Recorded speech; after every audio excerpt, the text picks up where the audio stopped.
د کوز دروازې تلاش زیارت کلی د گاډۍ مزدور رحمان ګل الله د سراج په شکل کې داسې زوی ور کړی دی چې سبق هم وای او د خپل پلار سره په مزدوري کې هم لاس کوي. د خپل کور په یوازینۍ کمره کې د خپل نور خاندان سره اوسېدو او په دغه ماحول کې پړای جاری ساتلو سراج د لسم جماعت امتحان کې د ملکن بورډ نه پوزیشن واخستو. د پلار د کالج د خرچو توان نو خو بنداریان او الله مهربان د تعمیرینو کالج ته مرګري واکدارانو په ادارې لا د نوم غټلو په غرض سراج له مفت تعلیم ورکړو. سراج په پی سی کې پوزیشن اخستو سره ایټا ټیسټ کې هم 1515 نمبر واخستو باندې میډیکل سیټ هم وګټو. سلورم جماعت فورې د ما تعلیمي طرف ته دونه رجحان نه و. ما والد صاحب د دماغ بیمارو معاشي تور لکه موږ مضبوط نه و. د هغې وجې نه ما زیات توجه د ریړې فکار باندې ما بره سبزۍ د پروټو کار کو دې لپاره چې زموږ د فیملی چې کم ده چې دا زه سپورټ کم. چې کله مې پنځم جماعت کې ما خپل سکول په خپل دور کې هغلته ټاپ کو. د سرکاري سکول نه چې کله ما میټرک وکړو نو د هغې نه بعد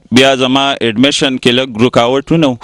څه خو د پیسې وجه هم کیدی شي. بهرحال یو پرایویټ کالج او هغې زما سپورټ وکړو. هغوی ته لاړم، هغوی ته مې خپل فیملی بیکګراونډ خپل تعلیمي بیکګراونډ بیان کو.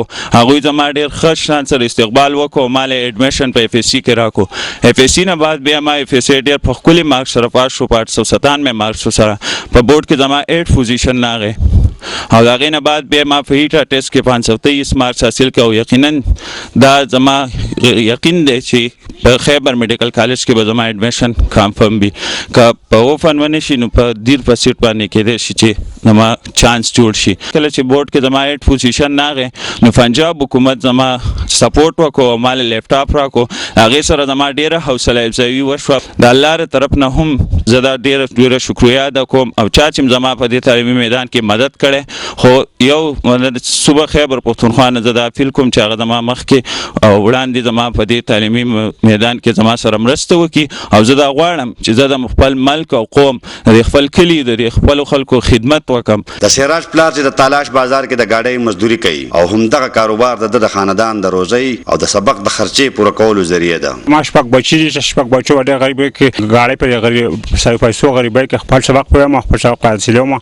ما کور تنګ دی خو ډېره مجبوري مې دا مجبوري ده ما الله ته معلومه. سراج ته په میډیکل کالج کې د داخلي او پیسونو دپاره د نغدو پیسو ټکو ضرورت دی. د کومې توان چې د خاندان نه لري. سراج زمونږ ګاونډي دی او دی په خپل غریبۍ کې سیټ ګټلی دی او مونږ هم دا کوشش کوو چې د سره تعاون وکړو او قوم ته هم دا اپیل کوو چې د سره تعاون وکړي او دا په خپل غریبۍ کې خپل سبق وای. دلته د ریډي کار هم کوي او بیا راځي خپل سبق هم وای. دا ډېر قابل انسان دی او مونږ دعا کوو چې دا الله مخکې بوتلی کې اوس دا اپیل کوو چې تاسو مهرباني وکړئ د سره مرسته وکړئ. که د سراج ټیلنټ صرف د پیسو د نشتوالي په وجه ضایع شو نو د دې ذمه دار به څوک وي؟ سراج د پلار چې مزدور دی، معاشره د کومې هر وګړی چې په خپلو منډو تړلو کې دومره بوخت دی چې د بل غم ورته هډوښکاري نه او که حکومت کوم چې د ولس مور پلار ګڼلی شي. د ده په ډاکټر جوړېدو کې د ده او د ده د خاندان مرسته صدقه جاریه ده. محمد اسرار، خیبر نیوز، تلاش، کوزدر.